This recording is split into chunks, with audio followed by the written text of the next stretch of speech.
Você pode até acreditar que por seu filho ser menor de idade, as consequências de algum ato mais grave que ele tenha acontecido possa só terminar com uma consequência um pouco mais leve em casa ou até na escola. Mas não é assim. Dependendo da conduta e da circunstância em que esse ato grave aconteceu, ele pode ter consequências que podem ultrapassar os muros escolares. Essa situação, ela pode ser encaminhada para outras autoridades e os encaminhamentos, eles podem ser mais sérios do que você pode imaginar. E não, isso não significa que ele será tratado como um adulto. A idade muda a forma da responsabilização. Ela não apaga a necessidade de uma resposta. Talvez você pense, mas ele é menor de idade. Ele não sabia o tamanho do que estava fazendo. Foi influência dos amigos. Foi só uma brincadeira que passou do limite. Essas questões, elas podem ser consideradas na análise de uma situação concreta, mas nenhuma delas, por si só,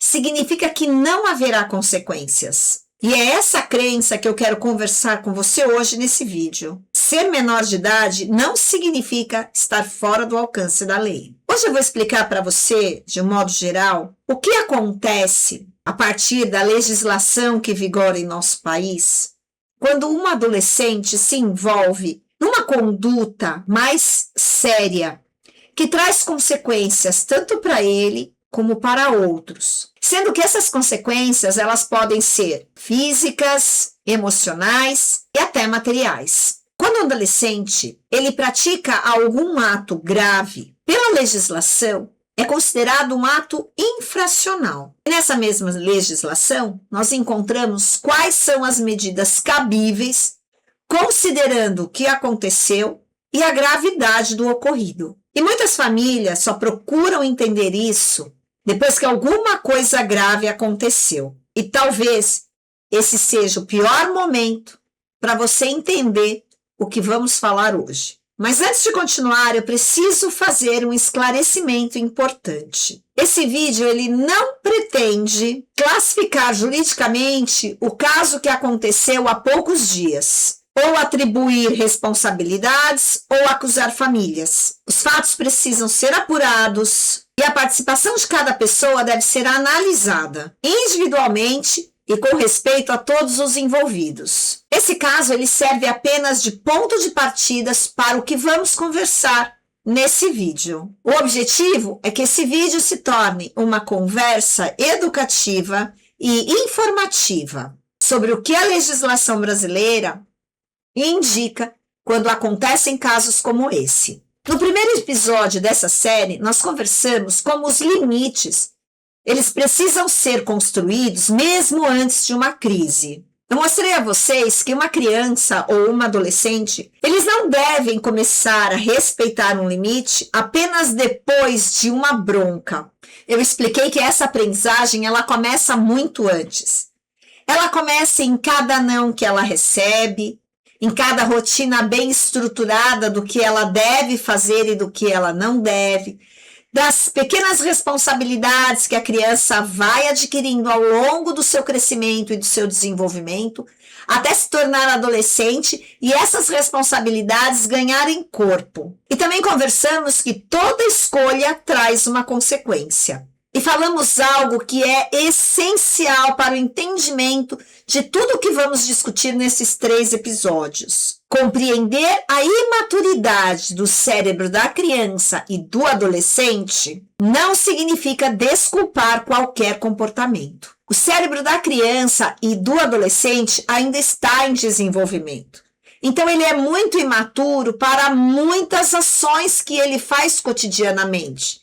Porque ele não consegue controlar impulsos, ele não consegue prever consequências, não consegue avaliar riscos e os seus planejamentos não saem exatamente da forma como os adultos esperam que saia. E isso pode nos ajudar a entender por que adolescentes, em especial, são muito impulsivos nas suas ações. Porque eles acabam buscando a aprovação dos pares, a aceitação num grupo e não conseguem perceber imediatamente as consequências e o perigo de certas decisões que eles tomam. Mas compreender tudo isso não é absolver.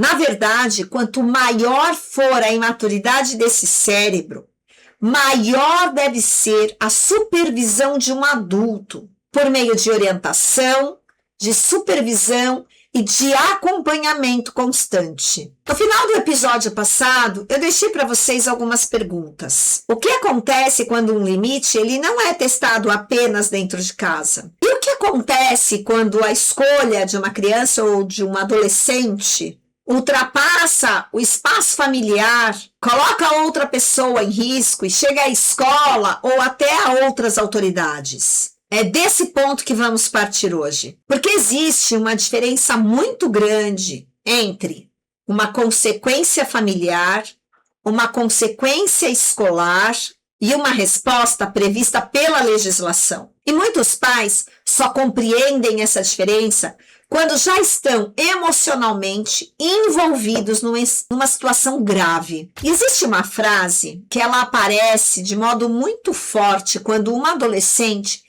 se envolve num evento grave. Ele é menor, não vai dar em nada. E essa frase, ela costuma surgir de duas maneiras. Às vezes, ela aparece como revolta. Esses adolescentes fazem o que querem porque sabem que não vai acontecer nada. E em outras situações, ela aparece como um alívio dos próprios responsáveis. Meu filho, ele é menor de idade, então não terá uma consequência tão séria. Mas as duas interpretações, elas partem do mesmo erro. Elas confundem duas coisas completamente diferentes. Não receber a mesma resposta penal destinada a um adulto e não ser responsabilizado. Um adolescente, ele não responde da mesma maneira que um adulto responde. Mas isso não significa que o fato realizado pelo adolescente será ignorado. A legislação, ela reconhece que o adolescente está em desenvolvimento. Por isso, existe um sistema próprio de responsabilização, com garantias, procedimentos e medidas adequadas à idade. E aqui nós não vamos discutir se as medidas são boas ou não, se os locais onde elas são aplicadas também são bons ou não.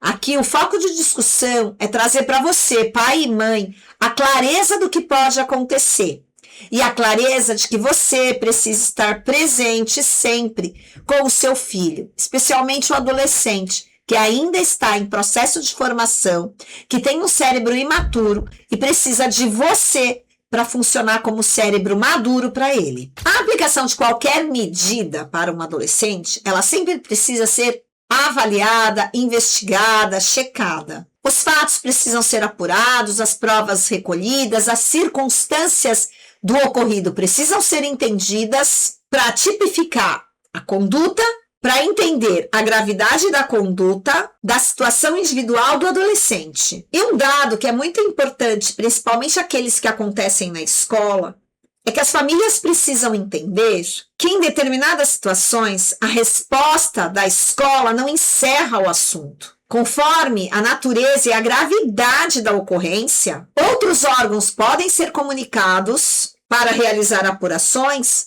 e tomar as medidas cabíveis para o evento. Entenda, a escola pode ser só o começo, quando a ocorrência ocorre nela. E aqui nós precisamos organizar bem as palavras, porque elas fazem diferença. O Estatuto da Criança e do Adolescente define o ato infracional como a conduta descrita na legislação como crime ou contravenção penal. Quando a autoria é atribuída a um adolescente, aplicam-se as regras que estão no Estatuto da Criança e do Adolescente, e não no mesmo sistema que se utiliza para os adultos. E isso não significa que a conduta deixou de ser grave. E também não significa que o dano desapareceu. Significa que existe uma forma jurídica específica para tratar a situação. Porque estamos falando de uma pessoa que ainda está em desenvolvimento. Portanto, quando alguém diz que adolescente não comete crime, esta frase ela precisa ser explicada. Do ponto de vista jurídico, a conduta é tratada como ato infracional, mas a mudança do nome não transforma um ato grave num ato sem importância. Muda a linguagem, muda o sistema que avalia essa conduta, mas a necessidade da apuração e de uma resposta adequada não desaparece. Também é importante separar criança de adolescente. Para o ECA, criança é a pessoa até 12 anos, incompletos. Adolescente é quem tem entre 12 e 18 anos. Essa distinção importa porque as respostas previstas a um ato grave são diferentes. Quando se trata de adolescentes, podem ser aplicadas medidas socioeducativas, desde que observado o devido processo, as garantias legais e as provas necessárias. Portanto, a idade importa sim, mas ela não importa para que o ato simplesmente seja ignorado. Ela importa para que a resposta jurídica seja a mais adequada. E aqui aparece outra confusão muito comum. Quando se fala em medida socioeducativa, muitas pessoas pensam que é apenas uma conversa ou algo sem uma consequência real. Mas não é assim. Socioeducativo não significa simbólico. E responsabilizar também não é destruir o adolescente. Mas educar também não é apagar o que ele fez. O ECA prevê diferentes medidas socioeducativas. Pode haver advertência, pode existir a obrigação de reparar um dano, pode ser determinada a prestação de serviços à comunidade, pode haver liberdade assistida e também existem medidas de semiliberdade nas hipóteses especificadas pela lei e também a internação. A aplicação de uma medida, ela não é automática. Ela depende do procedimento adequado, das provas de autoria, materialidade quando é exigida, das circunstâncias, da gravidade do fato e da situação individual do adolescente. E isso significa que qualquer adolescente pode ser internado? Não, não é isso que a lei diz. A internação é uma medida excepcional. O ECA admite a sua aplicação em casos muito específicos, como um ato infracional cometido mediante grave ameaça e violência à pessoa, reiteração no cometimento de outras infrações graves ou descumprimento reiterado e injustificável de medidas anteriormente impostas. E mesmo nessas situações, a decisão depende de análise judicial e do devido processo legal. Eu sei que esse assunto ele não é delicado e não é bom de se ouvir ou assistir, mas é importante que você, pai e mãe, saibam um pouco mais, além do que as pessoas costumam falar. Também não é correto afirmar que um adolescente jamais poderá ser privado da sua liberdade por causa de uma conduta grave. A resposta vai depender do caso concreto. Por isso que dois adolescentes envolvidos num ato grave, eles podem ter a aplicação da lei feitas de forma diferente, porque a participação de cada um tem que ser analisada individualmente. Quando uma situação grave acontece, muitos responsáveis dizem: meu filho jamais faria isso sozinho. Foi na onda dos outros. Ele estava junto, mas não teve a ideia. Essas informações podem ser relevantes. Elas têm que ser avaliadas individualmente. Quem planejou, quem executou, quem incentivou,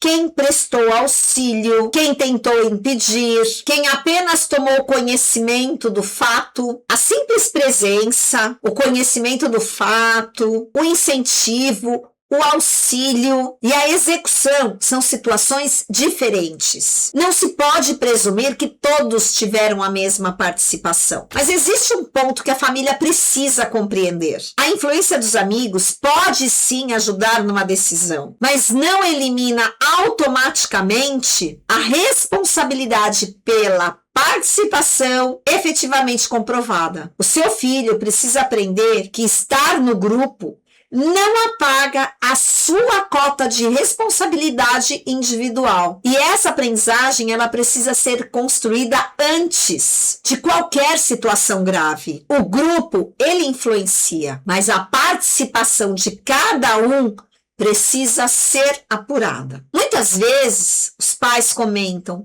mas ele não tinha noção do que estava fazendo. E essa frase, ela até tem um fundo de verdade. E adolescentes, na verdade, têm muita dificuldade de antecipar consequências. Eles podem subestimar riscos, especialmente no calor da emoção, naquela tentativa de agradar ao grupo, se sentir aceito por ele, ou querer até mostrar que é capaz de fazer. E eles não conseguem dimensionar de uma forma rápida a consequência dessa escolha. E a neurociência ajuda a compreender isso, porque trata-se de um cérebro imaturo. Mas compreender isso não significa transformar um ato grave em algo sem consequência. Quando dizemos que o cérebro de um adolescente ele é imaturo, não estamos dizendo que este cérebro é incapaz de aprender limites e regras, de reconhecer danos e responder pelas suas próprias escolhas. Estamos dizendo que ele precisa de apoio, de supervisão e de acompanhamento de um adulto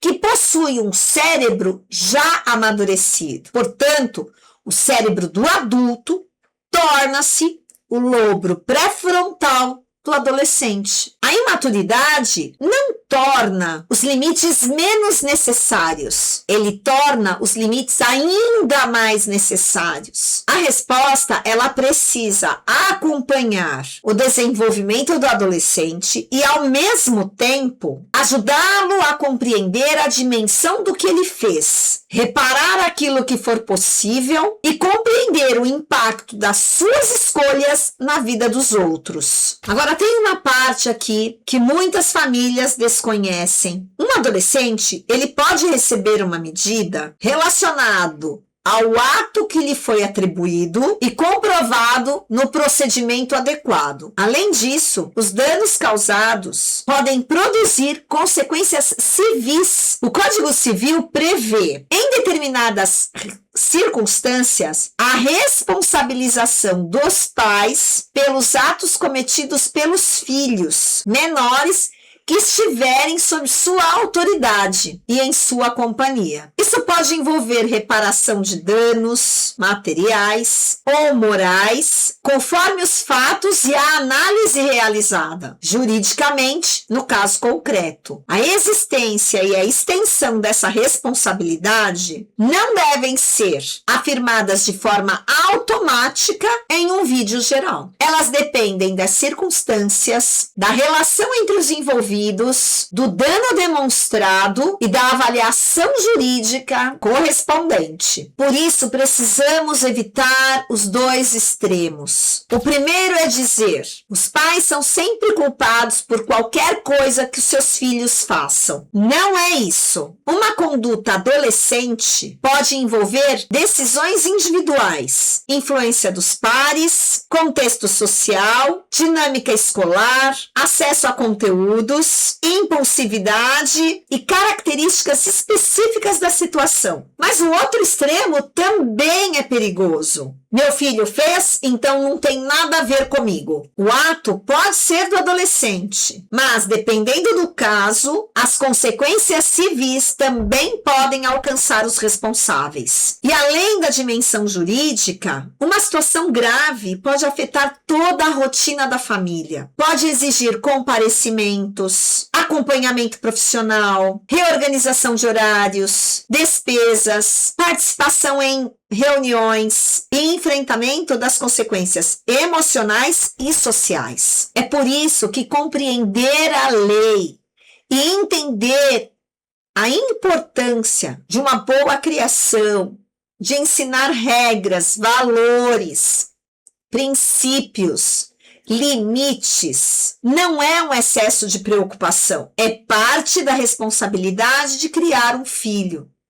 E eu sei que a vida de todos os pais não é fácil, que a vida de algumas famílias é extremamente complicada, mas tudo isso não exime pai e mãe de estarem presentes, acompanhando, orientando e supervisionando os filhos. Eu sei que isso é difícil. E você também não pode transformar a sua casa em um tribunal, mas também não podem educar um adolescente como se as escolhas dele acontecessem só dentro do quarto dele. E quando uma coisa grave acontece, é natural os pais terem alguns comportamentos que sintam medo. O primeiro impulso é o de proteger. Proteger o filho faz parte do papel de um pai, de uma mãe. Quando acontece alguma coisa grave, é natural que os pais sintam medo. O primeiro impulso pode ser o de se proteger. E proteger um filho é parte do papel da família. Ele tem direito de ser ouvido, tem direito a uma apuração justa, tem direito a não ser humilhado, exposto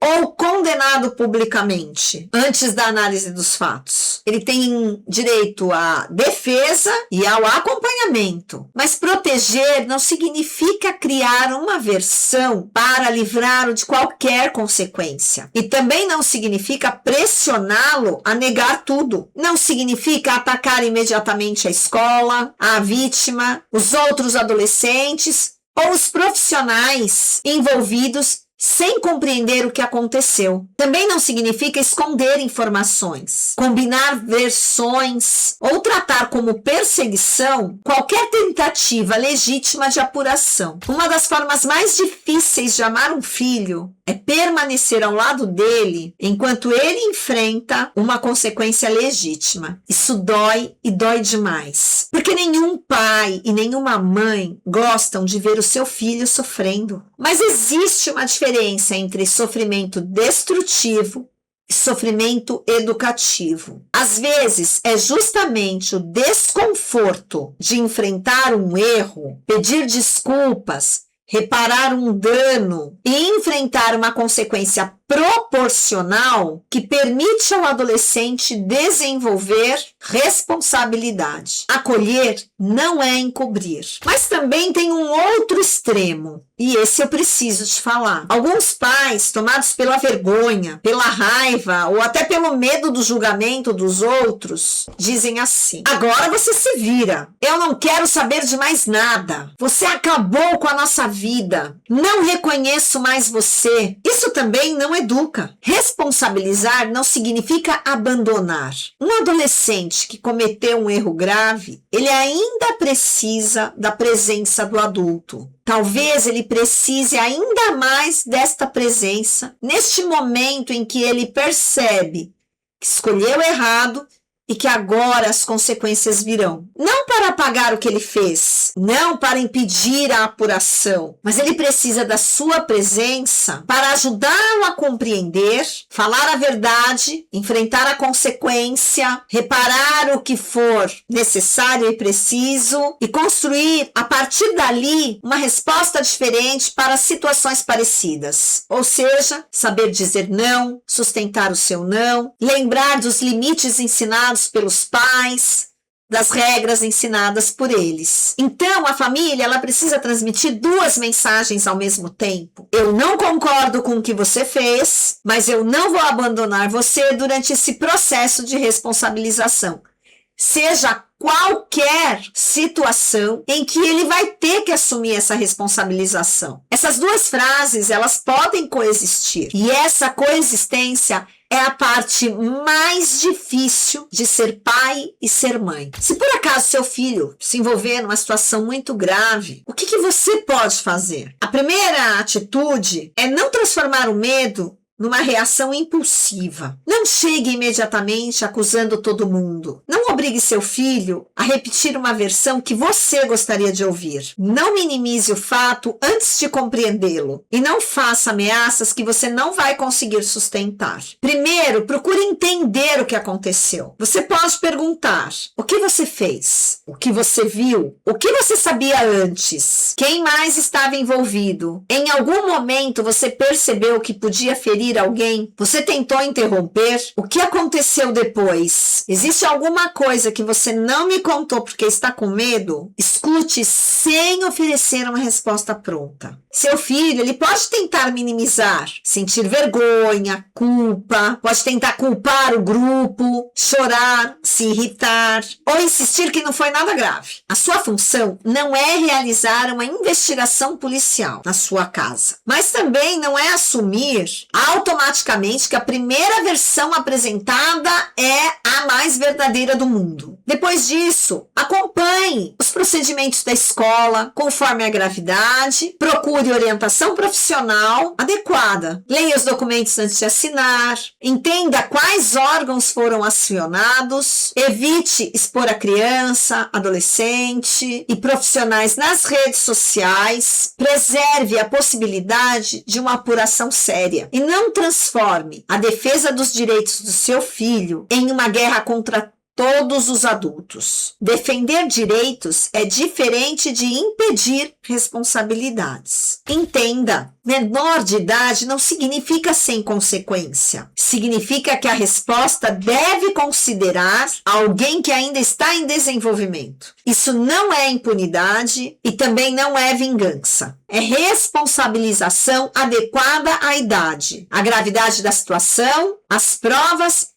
e as circunstâncias do caso. E para tudo isso funcionar, crianças e adolescentes precisam encontrar adultos que não minimizem o fato, mas que também não desistam dele. No primeiro episódio, nós falamos que os limites eles precisam ser construídos antes da crise. E hoje nós vimos que o quanto uma escolha grave ultrapassa o espaço familiar, escolar, a idade modifica a forma da responsabilização, mas não elimina a necessidade da apuração e de uma resposta. Agora, resta ainda uma pergunta muito difícil a ser feita. O que os pais fazem depois que descobrem que o filho participou de um ato grave? Protegem? Punem? Entregam todas as decisões à escola? Tentam retirar qualquer consequência? Ou se afastam porque ele tem que aprender a resolver tudo sozinho? Próximo episódio nós vamos conversar exatamente sobre essas questões, porque sempre aparecem dois extremos. Proteger demais e impedir que o filho assuma as consequências de suas escolhas, ou largar demais e confundir responsabilização com abandono. Porque um filho que errou, ele precisa responder pelo que fez, mas também precisam de adultos capazes de acompanhá-lo